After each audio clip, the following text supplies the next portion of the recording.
Batman Caped Crusader is a paradoxical mess, and not because it lacks an understanding of the characters, world, and story.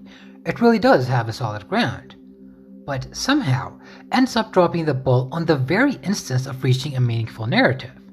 Truthfully, it's not the perfect nor great reimagining of the 1990s animated series, though it pictures itself as a throwback to the beautiful era of the 1940s with a noirish twist, modern blend, and mature take. It's rather a disappointing attempt at reimagining a classical Batman story. What we see from the first minutes is an effort to reinvent an exhausted trope of a legend told countless times. Hence, the show took responsibility upon itself to give a different take on the lore of Batman. That's why gender or race change and character unearthings are here, to put an interesting spin on the genre. Making the Penguin a woman gives a new perspective on a fatigued character. Changing the race of Jim and Barbara Gordon to black is also within that spirit, as well as Harley Quinn's now Asian heritage. Unearthed new characters like Detective Montoya, the corrupt cops of Flash, Bullock, and villains gives a fresh take on the story too, and hence why Twitter's criticism on Batman Caped Crusader being a DEI checkbox and woke show didn't seem to stand on solid ground. At first. After all, the show was brave enough to incorporate a corrupt black cop, make ruthless antagonists out of women, and even put a damsel in distress in the very second episode. And to the credit of the producers, they were brave enough to incorporate elements even the political left would be abrupt about. These people also have a solid background on the world of Batman, and it's not a surprise when names like Bruce Timm and Matt Reeves are behind it. I'm not too shocked to see these guys dig deep to introduce unfamiliar characters like Anamatopia, nor their clever writings when planting hints of twists, like Carleen Quinzel being trained by Dr. Jonathan Crane, Scarecrow, foreshadowing her psychotic twist. The producers seem to have a good, if not deep, foundation on the world of Gotham. But that's also why it was rather disappointing to see this show unravel into a mess all before our eyes. Hard to fathom how they'd mess up very obvious setups. Let me explain what I mean by this. The Penguin as a character is quite known and mainstream, but his distinctive trait is not merely being a dangerous mob boss, rather it's his unattractive facial appearance. The reason for his evil venture is due to being bullied in his childhood about his short, obese stature and penguin-like nose. He was considered ugly, and the hate is what drove him to become a mob boss from a wealthy family. But the Penguin in the Caped Crusader is anything unlike the actual character. She's rather tall, agile, and rather considered attractive, as men are even flirting. Sugar, you can frisk me any day of the week.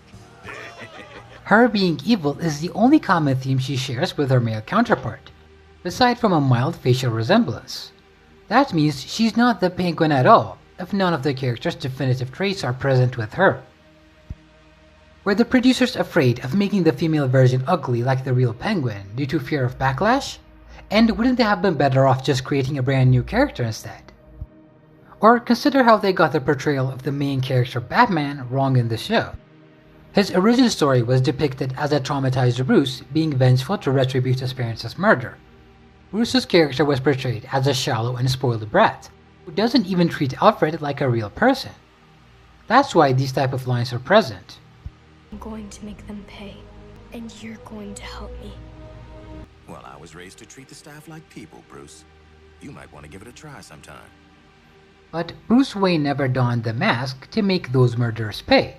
Rather, his motif of vengeance is grounded on bringing justice, and the cold, distant persona of Bruce is not due to lack of decency, as depicted in the show, rather due to fear of losing the driving anger of being Batman.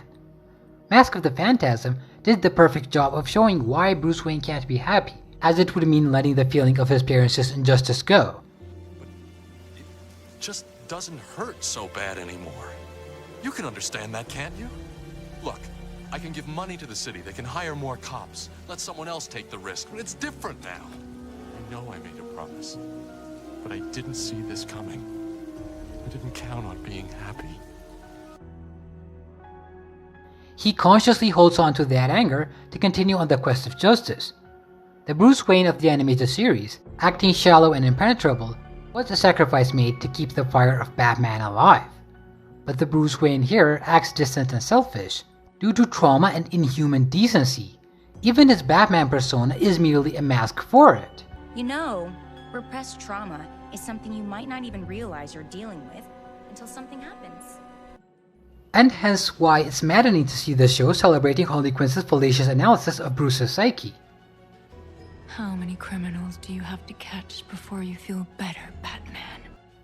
And here is where the show's paradox lies.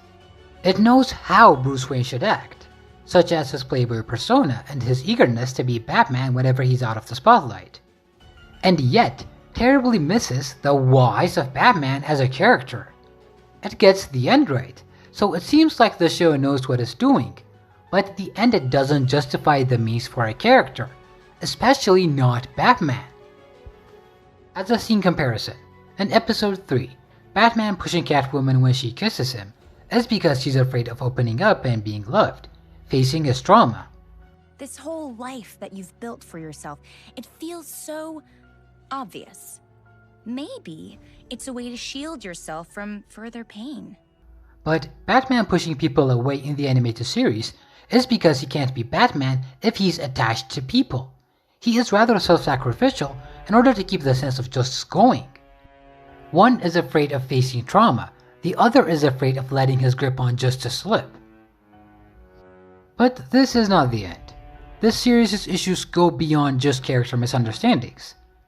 Now, this show actually has very clever setups and characters. The world is constructed for a realistic and gruesome town, and its characters seem well versed in their identity. The stories seem grounded on actual possible scenarios. If Batman is outstrength or clevered, it doesn't shy in making him lose. If a character is built upon established principles, there's continuity in their action. Or so you'd think that. But then you see the story and characters themselves lose all sense. When the climax arrives, the show drops the realism, as it always does. It doesn't commit to the world. The chronicle issues of commitment, and dare I say realism, start to be more apparent the moment you start to think about them. Observe how most of these stories play out, like in episode 2 when Basil Karlo, aka Clayface, kidnaps his co-actress Yvonne out of bitterness of rejection. In spite of having her at his mercy for the entire episode, he waits until Detective Montoya cracks the case before he attempts his villainous death trap on Yvonne, while still going on a murderous rampage through the episode. The actress was within his confinement as was revealed through a scene. So why wait until the end? Okay, you might say, well, he was simply saving the best for last, while he took revenge on his colleagues first. If that's so, then why would he enact his death trap in front of Montoya? Wouldn't putting them in separate rooms be more effective? Alright, even if you somehow convince yourself Clayface was merely trying to reenact the classic death trap trope in front of a hero, like his movie scenes with Yvonne were, then you should have done this in front of Batman, the actual knight in shining armor, not Detective Montoya, who wasn't even relevant to him. Let's analyze one more story. Episode 5 is, in my opinion, the worst of his catalog, but ironically, the one that epitomizes the entire show. It had a very interesting premise, but then lets it all explode into nothing. The episode finally introduced Harley Quinn as a villain, but with its own different spin. She's now a psychotic therapist who brainwashes her wealthy and corrupt clients for a sense of justice, but her means show she was an evil antagonist. So far, so good.